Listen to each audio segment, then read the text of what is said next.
శ్రీగురుభ్యో నమః. హరి ఓం. ప్రత్యంగిరాం ఆశ్చితకల్పవల్లీం అనంతకళ్యాణ గుణాభిరామాం సురాసురేశాశ్చితపాదపద్మాం సచ్చిత్పరానందమయీం నమామి.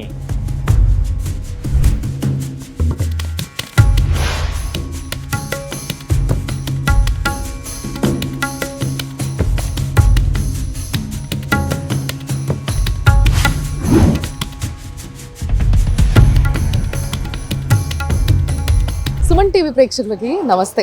ఈరోజు కొత్తపేట్ ఆర్కేపురం రోడ్ నంబర్ 1లో ఉన్న కురతాళం పీఠం వారి ఏదైతే ప్రత్యంగిరి పరమేశ్వరి అమ్మవారు దేవాలయం ఉందో తెలంగాణలో మొట్టమొదటి దేవాలయం ఇదే. ఇప్పటి వరకు ఉన్న ఏకైక ప్రత్యంగిరి పరమేశ్వరి అమ్మవారి దేవాలయం కూడా ఇదే. ఇక్కడికి ఎంతో మంది భక్తులు ఎంతో ఇష్టంగా అమ్మవారు కోరిన కోరికలు కొంగులో కట్టి పంపిస్తుంది అని చెప్పి చాలామంది ఎంతోమంది రీల్స్లో కూడా మీరు చూస్తున్నారు, షార్ట్స్లో చూస్తున్నారు. కొంతమంది అంటే మౌత్ పబ్లిసిటీ అంటారు కదా, ఆడవాళ్ళకి ఏదైనా నచ్చితే ఇంకొకరికి చెప్తూ ఉంటారు. ఆ విధంగా తెలుసుకొని చాలామంది వస్తూ ఉన్నారు. మరి ఈ యొక్క గుడి విశేషాలు ఏంటి, ఇక్కడ ఏమేమి సేవలు జరుగుతాయి, అసలు ఇక్కడ అమ్మవారి యొక్క విశిష్టత ఏంటి, ఇవన్నీ తెలుసుకుందాం పదండి.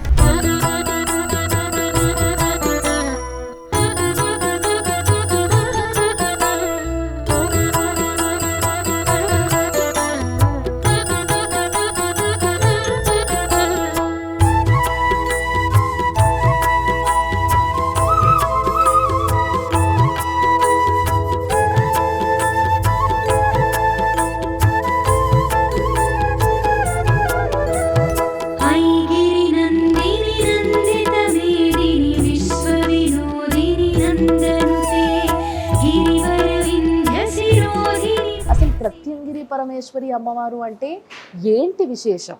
అసలు ఇక్కడికి వస్తున్న ప్రజలందరికీ కూడా మంచి జరుగుతుంది అని అంటే ఏం పూజలు చేయాలి, అసలు విశేషం ఏంటి, ఈ గుడి యొక్క ప్రత్యేకత ఏంటి, ఇవన్నీ విషయాలు తెలుసుకోవాలని నాకు అనిపించింది.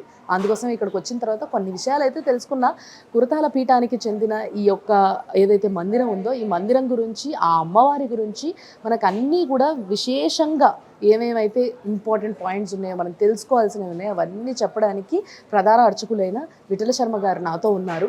ఆయనతోనే మాట్లాడదాము. మరి ఈ గుడికి మీరు కూడా రావాలి అనుకుంటే కొత్తపేటలో రామకృష్ణాపురంలో రోడ్ నెంబర్ 1లో ఉంది. మీరు చూసుకోవచ్చు, సర్చ్ చేస్తే గూగుల్లో కూడా దొరుకుతుంది. తప్పకుండా రావచ్చు. గురుగారు నమస్తే, బాగున్నారా? మరి ఈ అమ్మవారి దగ్గరికి ఎన్నో రోజులుగా రావాలనుకుంటూ కుదరట్లే, ఈరోజు అనుకోకుండా వచ్చేసా. కానీ ఇప్పటికీ కూడా నాలాగే చాలామందికి ప్రత్యంగిరి పరమేశ్వరి అమ్మవారు అని అంటే అసలు ఈవిడ ఒక్క విశేషం ఏంటి, అసలు ఈవిడ ఎక్కడ ఉద్భవించింది అనేది ఎవరికి తెలియదు. సో కొంచెం నాకు చెప్పరా. శ్రీ గురుభ్యో నమః. హరి ఓం. ప్రత్యంగిరాం ఆశ్చితకల్పవల్లీం అనంతకళ్యాణ గుణాభిరామాం సురాసురేశాశ్చితపాదపద్మాం సచ్చిత్పరానందమయీం నమామి. ఈ దేవతని ఎవరైతే ఆశ్రయిస్తారో వాళ్ళకు ఉన్నటువంటి సమస్తమైన దుఃఖములు నశించిపోతాయి, సమస్తమైన కోరికలు నెరవేర్తాయి అన్నమాట. కనుకనే ఈ దేవతని ఆశ్చిత కల్పవల్లి అని చెప్పారనమాట. ఈ పదాన్ని వాడారు. ఈ దేవత సనాతనమైన దేవత. ప్రత్యంగిరాం, ఈ ప్రత్యంగిరా విద్య అనేది చాలా గొప్ప విద్య అన్నమాట. ఈ ప్రత్యంగిరా స్వరూపం ఎలా వర్ణించబడి ఉంది అంటే, ఈ ప్రత్యంగిరా విద్య ఓం సహస్రవదనాం దేవీం శతబాహుం తిలోచనాం రక్తమాల్యాంబరధరాం సర్వాభరణభూషితాం శక్తిం ప్రత్యంగిరాం ధ్యాయేత్ సర్వకామార్థసిద్ధయే నమ. ప్రత్యంగిరాం దేవీం ప్రతికూల నివారిణీం మంత్రసిద్ధించతాం దేవీం చింతయామి హృదంబజే. ప్రత్యంగిరాం శాపహరాం భూతప్రేత వినాశినీం చింతయే దుగ్రకృత్యాం తాం పరమైశ్వర్యదాయినీం. మళ్ళా ఇంకో విధంగా కూడా ఈ అమ్మవారి స్వరూపాన్ని వర్ణించబడి ఉంది. సింహీం సింహముఖీం సఖీం భగవతః ప్రోత్ఫుల్లవత్రోజ్వలాం శూలస్థూల కపాలపాషడమరు వ్యాఘ్రాగ్రహస్తాంబుజాం దముష్ట్రాకోటి విశంకటాశ్చ కుహరా మా రక్త నేత్రత్రయీం బాలేందు ద్యుతిమౌళికాం భగవతీం ప్రత్యంగిరాం భావయే. ఈ దేవతని ఈ విధంగా కూడా అనేక గ్రంథాల్లో వర్ణించబడి ఉందన్నమాట. ఈ దేవత ఎలా ఉత్పన్నమైందయ్యా అంటే, పిప్పలాద సముత్పన్నే కృత్యే లోకే భయంకరి పాషాణంతే మయా దత్తం ఆహారార్థం ప్రకల్పితాం. ఈ దేవతని దదీచి మహర్షుల వారు కఠోరమైన తపస్సు చేస్తూ ఉండగా దేవేంద్రుడు అచ్చడికి వచ్చి, ఓ మహర్షి, నాకు ఉత్రాసుడు యొక్క ఆయన్ని మరణింపజేయడం కోసం, ఉత్రాసురుణ్ణి సంహరింపజేయడం కోసం మీ యొక్క వెన్నుపూసను నాకు ధర్మం చేయాల్సిందిగా అర్థిస్తారన్నమాట దధీచ మహర్షుల వారిని దేవేంద్రుడు. అర్థించేటప్పటికల్లా ఆ దధీచ మహర్షుల వారు తపస్సులో ఉన్న ఆయన సమాస్థితిలోకి వెళ్ళి మీరు నా వెన్నుపూసను మీరు తీసుకోవాల్సిందిగా ఆయన చెప్పారు. చెబితే దేవేంద్రుడు ఆ దధీచ మహర్షుల వారి యొక్క వెన్నుపూసను తీసుకుంటారు. తీసుకున్న తర్వాత ఆ దధీచ మహర్షుల వారు ఆ దేహాన్ని వదిలిపెడతారు. వదిలిపెట్టేటప్పటికల్లా ఆయన భార్య గారు అక్కడికి వచ్చి ఆ దధీచ మహర్షుల వారి యొక్క దేహం ఇలా అయిపోయిందని చెప్పేసి బాధతో ఆవిడ్ని కూడా పిల్లవాడిని ప్రసవించి ఆ దేహాన్ని వదిలిపెడుతుంది ఆ దేవత. ఈ దేవేంద్రుడు ఏమన్నా ఆ వెన్నుపూసను తీసుకెళ్ళి ఆ ఉత్తాసుని సంబంధించి వాళ్ళంతా కూడా సుఖంగా జీవిస్తూ ఉంటారు. ఉండేటప్పటికల్లా ఈ పసిపిల్లవాడిని నారద మహర్షుల వారు ఆయన రావి చెట్టు కింద జన్మిస్తాడు ఆ పిల్లవాడు. ఆయనకి నారద మహర్షుల వారు పంచాక్షరి మహామంత్రం ఉపదేశం చేసి దాన్ని తపస్సు చేయమని చెప్తారు. ఆ పిల్లవాడు ఆ పంచాక్షరి మంత్రాన్ని కఠోరమైన తపస్సు చేస్తారు. చేసేసరికల్లా ఆ యొక్క తపస్సుకి ఈశ్వరుడు మెచ్చి ప్రత్యక్షమై నాయన నీకేం వరం కావాలి కోరుకునేటప్పటికల్లా ఆ పిల్లవాడు నా తల్లిదండ్రులు దేహాన్నిలా అర్ధంతరంగా వదిలిపెట్టారు కనుక వారికి ఈ కారణభూతులు ఎవరైతే ఉన్నారో వాళ్ళందరినీ కూడా నేను సంహరించాలి, దాని శక్తిని నాకు ప్రసాదించమని చెప్పి ఈశ్వరుని ప్రార్థన చేస్తారు. అప్పుడు ఈశ్వరానుగ్రహంతో ఈ యొక్క ప్రత్యంగిరా విద్య భూమి మీదకి వచ్చిందనమాట. ఈ ప్రత్యంగిరా విద్య ఎంత గొప్పదయ్యా అంటే ఈ ప్రత్యంగిరా విద్య ఎవరైనా సరే మన మీద ప్రయోగం చేసినా చాతపడేసినా వాటన్నిటిని కూడా ప్రతిక్రియ అంటే దానికి మళ్ళా తిప్పికొట్టే యొక్క స్వభావం ఉందన్నమాట ఈ దేవతకి. అందుకే ఈవిడ్ని ప్రత్యంగిరా అని పిలిచారు. ఓ అసలు అద్భుతం. నిజంగా మన యొక్క ఏవైతే పురాణాలు ఉన్నాయో అవన్నీ చెప్తున్నవి మనం వినాలే కానీ నిజంగా చాలా అద్భుతమైన యొక్క అంటే ప్రతిదానికి కూడా ఒక సొల్యూషన్ ఉంది మన దాంట్లో అన్న విషయం చాలా స్పష్టంగా అర్థమవుతుంది. అయితే చాలామందికి ఇక్కడ ఒక ప్రశ్న వస్తుంది గురుగారు, ఏమని అనంటే చాలా పురాతనమైన మందిరాలు, ప్రాచీనమైన మందిరాలు ఎన్నో ఉన్నాయి. అక్కడంతా కూడా కొన్ని గుళ్ళల్లో అయితే మనం స్వయంభూ విగ్రహాలను కూడా చూస్తూ ఉంటాం. కానీ ఇక్కడ ప్రతిష్ఠించిన అమ్మవారికి ఇంత శక్తి అనగానే నాకు ఒకటి అనిపించింది ఏంటంటే ఎంత గొప్ప మంత్రశక్తి ఉంది వీళ్ళ దగ్గర, లేకపోతే అమ్మవారిని కట్టి కూర్చోబెట్టి అందరి కోరికలు తీర్చేంతగా మంత్రాలు చదవగలుగుతున్నారంటే ఎంత మంచి పండితులు ఉన్నారు ఇక్కడ. మా గురుదేవుల నుండి సిద్ధేశ్వర స్వామి వారి చేతుల చేత ఈ ప్రత్యంగిరామం ప్రతిష్ఠించబడింది. మా గురుదేవులు కాళీ ఉపాసనాపరులు, కాలభైరవ యొక్క ఉపాసనాపరులు అనమాట. ఈ ప్రత్యంగిరా విద్య కూడా ఎలా ఏ విద్యకు సంబంధించిన విద్య అంటే కాళీ సంబంధమైన విద్య ఈ ప్రత్యంగిరా విద్య. ప్రత్యంగిరి భద్రకాళీ చ శరభో దక్షిణస్తదా తారా చ పంచభేదాస్తు కాళికా విద్యయా స్మృత పంచకాళీ మహావిద్య మోహమాయా సమాకుల సాధకో సాయుతస్తేషాం భోగమోక్ష ఫలప్రద. ఈ దేవతను ఎవరైతే ఆశ్రయిస్తారో, ఎవరైతే ఈ మంత్రాన్ని ఉపాసన చేస్తారో వాళ్ళకి ఈ దేవత ఇహంలో భోగాన్ని, తదనంతరము ఉత్తర లోకాల్లో కూడా మోక్షాన్ని కూడా ఈ దేవత ప్రసాదిస్తుంది అన్నమాట. భోగ మోక్షాలు రెండూ కూడా ఈ దేవత ఇస్తుంది. కనుకనే ఈ దేవత ఆశ్రిత కల్పవల్లిగా వర్ధిల్లింది. అద్భుతం. తర్వాత అమ్మవారి యొక్క గర్భగుడికి అటువైపు ఇటువైపు కూడా మీరు అన్నట్టుగా కాళీదేవితో పాటు తారాదేవి అనే ఒక అమ్మవారు కూడా ఉండడం జరిగింది. సో ఆ అమ్మవారి విశేషం ఏంటి? ఎందుకు అలా ముగ్గురు అమ్మవారిని అక్కడ కొలువై ఉంచారు? ప్రత్యంగిర విద్య కాళీ సంబంధం విద్య ఇందాక చెప్పాను కదా. ప్రత్యంగిరి భద్రకాళీచ శరభో దక్షిణస్తద తారాచ పంచభేదాస్తు కాళికా విద్యేస్త. ఈ తారా విద్య కూడా కాళీ సంబంధమైన విద్య కనుకనే తారాదేవతని, ఇటుపక్క కాళీ దేవతని, మధ్యలో ప్రధాన దైవంగా ప్రత్యంగిర అమ్మవారిని కూడా పెట్టారు. ఓకే. కానీ ఇంకొక విశేషం ఏంటంటే మనం ఎన్ని అమ్మవారి గుళ్ళకి వెళ్ళినా కూడా అక్కడ మనకి ఎండుమిర్చి మాల వేయడం అనేది ఎప్పుడు చూడలేదు. అంటే ఎండుమిరపకాయలు హోమంలో వాడతారని ఇప్పుడు కొంతమంది స్వామిలు చేస్తుండగా చూస్తున్నాం. కానీ ఎండుమిర్చిని అమ్మవారికి మాలగా వేయడం అనేది నేను మొట్టమొదటిసారి వింటున్నా. దీని విశేషం ఏంటి గురువు? ఎండుమిర్చి మళ్ళా అమ్మవారికి మాలగా వేస్తారు. మళ్ళా ఏమన్నా ఇంత ఎండుమిర్చిని హోమం కూడా చేస్తారు ఇక్కడ. మొదట ఇక్కడ దేవాలయంలో లక్ష్మీరోధ మంత్రాన్ని హోమం చేస్తాం అనమాట.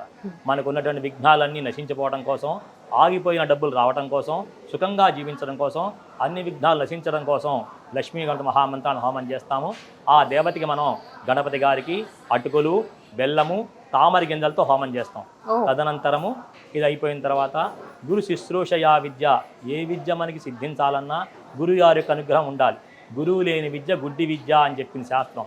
అలాగే సిద్ధ గురువు యొక్క మంత్రాన్ని హోమం చేస్తాం. సిద్ధ గురువు కూడా అటుకులు, బెల్లము, తామరి గింజలతో హోమం చేస్తాం. తదనంతరము కాలభైరుడు మంత్రాన్ని హోమం చేస్తాం అన్నమాట. మన జాతకంలో ఎటువంటి గ్రహాలు బాగున్నా ఏ గ్రహాలు బాగుండకపోయినా అన్ని గ్రహాలు బాగుండి మనకి మృత్యు దోషాలు పోయి అపమృత్యు దోషాలు పోయి వాహన గండాలు కూడా అన్నీ పోయి సుఖంగా జీవించడం కోసం కాలభైరవ మంత్రాన్ని హోమం చేస్తాం. వారు కాలాన్ని శాసిస్తారు కాలభైరవుడు. అది కనుక ఆ కాలభైరవ మంత్రాన్ని మనం ఎర్ర బియ్యము, నల్ల నువ్వులు, విప్ప పువ్వుతో కాలభైరవ మంత్రాన్ని హోమం చేస్తాం. తదనంతరము బగళాముఖి మహామంత్రాన్ని హోమం చేస్తాం. బగళాముఖి అనేది స్తంభన విద్య అంటారు. ఈ దేవతనే బ్రహ్మాస్త్రం అంటారు.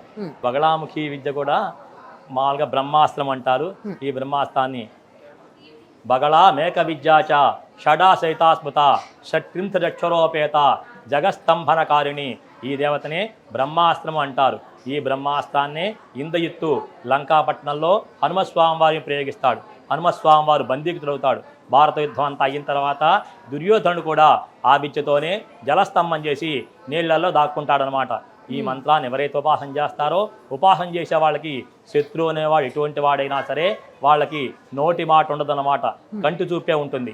అంత గొప్ప విద్య స్తంభన విద్య అంటారు ఈ బగళాముఖి అమ్మవారిని. ఈ బగళాముఖి అమ్మవారికి బెల్లం ముక్కలతోనూ మళ్ళా ఏమన్నా పశు కొమ్ములతో హోమం చేస్తాం అనమాట ఈ బగళాముఖి అమ్మవారికి. సో చాలా శాస్త్రీయపరంగా తదనంతరము ప్రత్యంగిరా మహామంత్రాన్ని హోమం చేస్తాం. ఈ ప్రత్యంగిరా విద్యని హోమం చేసేటప్పుడు మనం చిన్న పిల్లలకి ఏం చేస్తామయ్యా అంటే వాళ్ళు ఏడుస్తుంటే ఎండు మిరపకాయలు దిష్టి తీసి నిప్పుల్లో వేస్తారు. వాళ్ళు ఏడ్చినా నిద్ర పట్టకపోయినా ఉప్పుని దిష్టి తీసి నిప్పుల్లోగా నీళ్లలో కానీ వేస్తారు. అదే పద్ధతిగా ఎటువంటి దుష్టి దోషాలున్నా ఎటువంటి చాతబడి చేసినా మనం ఎటువంటి దుష్టగ్రహాలు ఆవహించినా వాటన్నిటిని కూడా నశింపజేస్తుంది, తిప్పి కొడుతుంది అన్నమాట. కనుకనే ఈ దేవతకి మనం ఎండు మిరపకాయలు, నల్లావాలు, తెల్లావాలు, తానికాయలు ఈ ద్రవ్యాలతో ఈ అమ్మవారికి మనం హోమం చేస్తాం ప్రత్యంగిరా అమ్మవారికి. ఓ అద్భుతం. మరి ఇంత ఘనంగా పూజలు చేస్తూ ఉన్నారు. శాస్త్రబద్ధంగా కరెక్ట్గా అమ్మవారికి ఏ విధంగా పూజలు అందించాలో సమయానికి తగ్గట్టుగా అందిస్తూ ఉన్నారు కాబట్టి ఇంతమంది జనాలు ఇక్కడ రావడము, వాళ్ళందరూ కూడా లబ్ధి పొందడం అమ్మవారి యొక్క దయతో అన్న విషయాన్ని మనం చూస్తున్నాం అంటారు. అంతేనా? అంతే.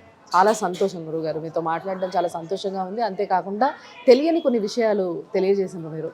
ధన్యవాదాలు.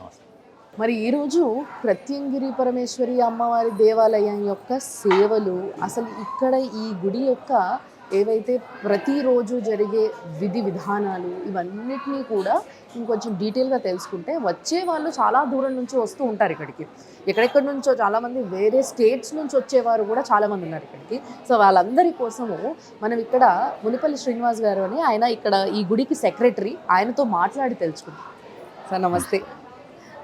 యాక్చువల్గా ఈ గుడి గురించి తెలియగానే నిజంగా చాలామంది భక్తులు ఇక్కడికి రావడం వల్ల వాళ్ళకి మంచి జరగడము అనేది నేను చూసాం. కానీ ఈ గుడి చాలా రీసెంట్గా రీల్స్లో, యూట్యూబ్లో, లేకపోతే ఇక్కడ షార్ట్స్లో వీటిలో ఎక్కువగా చూడడం, జనాలు రావడం జరుగుతుంది. అండ్ అంతేకాకుండా మౌత్ పబ్లిసిటీ, ఇక్కడ ఈ అమ్మవారి ఉంది, ఇక్కడ ఈ అమ్మవారు చాలా బాగా చేస్తుంది, మనం మొక్కున్న కోరిక తీరిపోతుంది అనేది నోటి ద్వారా ఒకరికొకరు ఆడవాళ్ళు చెప్పుకోవడం, రావడం అనేది మనం రెగ్యులర్గా వింటున్నాం. కానీ గుడి గురించి ముఖ్యంగా తెలుసుకోవాల్సి వస్తే అసలు ఎప్పుడు ప్రతిష్ఠించారు, ఈ గుడి ఎప్పుడు మొదలైంది? ఓం శ్రీ మాత్రే నమః. ఓం శ్రీ గురుభ్యో నమః. నారాయణ సమారంభాం శంకరాచార్య మధ్యమాం శ్రీ సిద్ధేశ్వర పర్యంతాం వందే గురు పరంపరాం. నాకు తల్లి, తండ్రి, గురువు, దైవం ఉన్నటువంటి కుర్తాళం శ్రీ సిద్ధేశ్వరి పీఠాధిపతులు, పరమహంస పరివ్రాజకాచార్యులు, మహిమాన్విత యోగి, నడిచే దైవం, జగద్గురువులు శ్రీ శ్రీ శ్రీ సిద్ధేశ్వరానంద భారతి మహాస్వామి వారి పాదపద్మలకు నమస్కరిస్తూ, ఆదిపరాశక్తి శ్రీ ప్రత్యంగిరా పరమేశ్వరి దేవి పాదపద్మలకు నమస్కరిస్తూ, శ్రీ వారాహీదేవి పాదపద్మలకు నమస్కరిస్తున్నాం.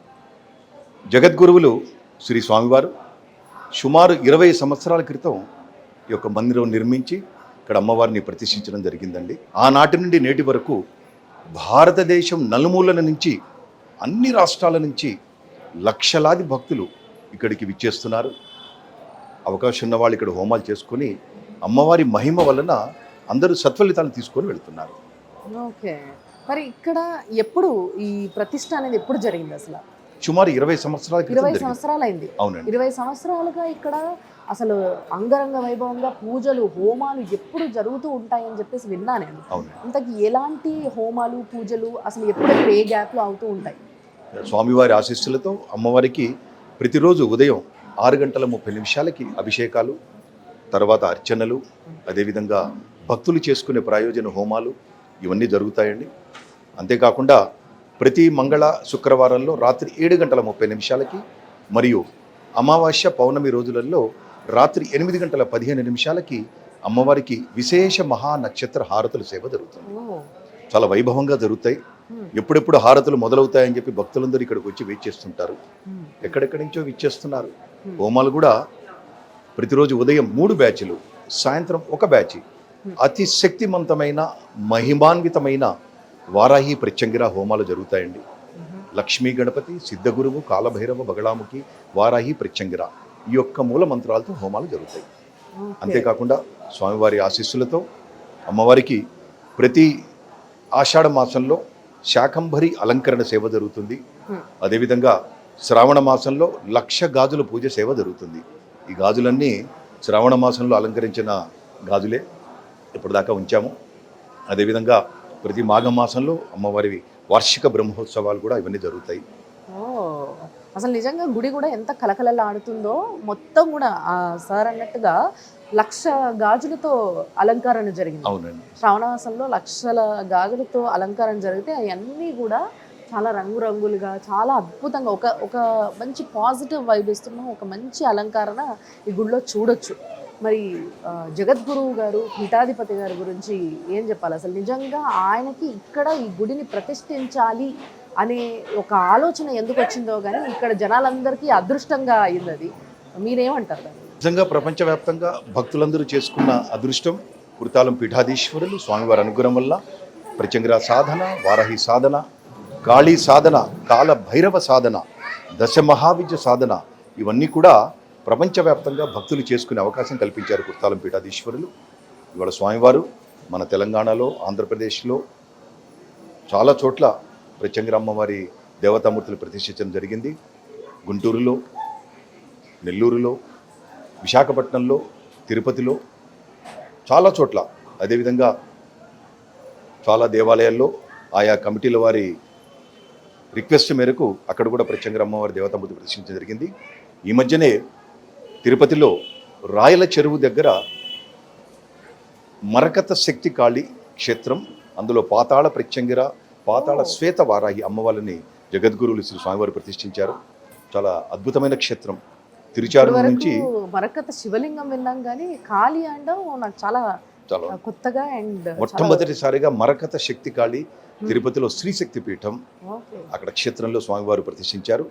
దానికి పీఠాధీశ్వరి మాతాజీ శ్రీ రమ్యానంద భారతీ స్వామిని వారు. చాలా అద్భుతమైన క్షేత్రం. తిరుపతి రాయల చెరువు నుంచి సుమారు 12 కిలోమీటర్ల దూరంలో ఉంటుందండి. చాలా చోట్ల కూడా స్వామివారి అమ్మవారి ప్రత్యంగిర ప్రతిష్టలు, వారాహిదేవి అమ్మవారి ప్రతిష్టలు జరుగుతున్నాయి. ఈ స్థలాన్ని ఎంచుకోవడానికి ఏదైనా కారణం ఉందంటారా?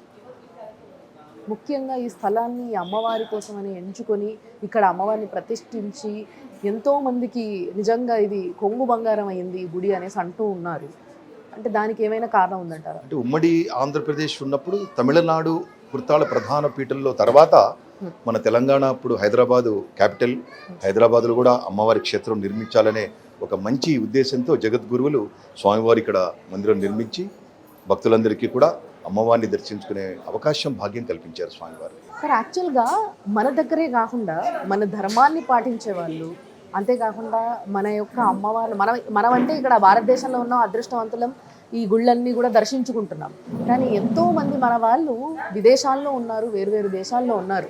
మరి స్వామివారు ఏదైతే ప్రతిష్టలు చేస్తున్నారో ఈ ప్రతిష్టకి చేరుకోవాలి, చూడాలనే ఒక ఆశ చాలామందికి ఉంటుంది. మరి ఈ ధర్మ కార్యక్రమాలు ఇంకెక్కడైనా వేరే దేశాల్లో కూడా చేయడం జరుగుతుందా? ఏదైనా ఆలోచన ఉందా? చేస్తున్నారండి. జగద్గురువులు శ్రీ స్వామివారు ప్రపంచవ్యాప్తంగా స్వామివారికి లక్షలాది భక్తులు ఉన్నారు. అమెరికాలో అట్లాంటా దగ్గర అగస్టా జార్జియా స్టేట్లో అమెరికాలో అతిపెద్ద హిందూ దేవాలయం, సుమారు 500 ఎకరాలలో అతిపెద్ద హిందూ దేవాలయం స్వామివారి చేతుల మీదుగా అక్కడ రాబోతున్నది. 108 హోమగుండాలు కట్టి అక్కడ ప్రతినిత్యం హోమాలు చేస్తున్నారు.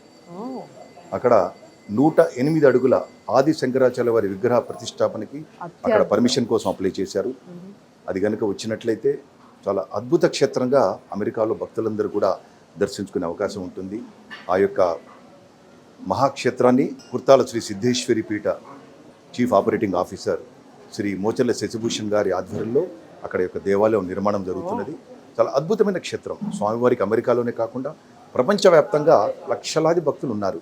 అందరికి కూడా స్వామివారు అనుగ్రహం అందిస్తున్నారు, అనుగ్రహిస్తున్నారు. చాలా సంతోషం అండి, వినడానికే చాలా ఆనందంగా అనిపిస్తుంది. అంటే మన వాళ్ళు ఎంతోమంది అక్కడ మనకు దూరంగా మనం తిరుగుతున్న క్షేత్రాలు తిరగలేకుండా కానీ అంతే భక్తితో ఎప్పుడెప్పుడు మా దగ్గర ఒక అమ్మవారిని కానీ ఒక అయ్యవారిని కానీ ప్రతిష్ఠిస్తే ఆ అమ్మవారిని అయ్యవారిని వీళ్ళ పూజలతో ఇంకా ఇంకా పవిత్రాన్ని చేయడానికి ఆ స్థలాన్ని ఎంతోమంది ఎదురు చూస్తూ ఉంటారు మనందరూ కూడా. కాబట్టి వాళ్ళందరికీ ఇది ఒక గొప్ప అవకాశం అనే చెప్పాలి. చాలా సంతోషం నిజంగా మమ్మల్ని కూడా ఈరోజు ఈ గుడికి పిలవడము, మేము రావడము, ఆ అమ్మవారి దర్శనం చేసుకోవడం చాలా సంతోషంగా అనిపిస్తుంది. చాలా చాలా ధన్యవాదాలు. ఏదో ఒక జన్మలో నేను చేసుకున్న పుణ్యంగా భావిస్తున్నాయి. చాలా ధన్యవాదాలు. నమస్కారం.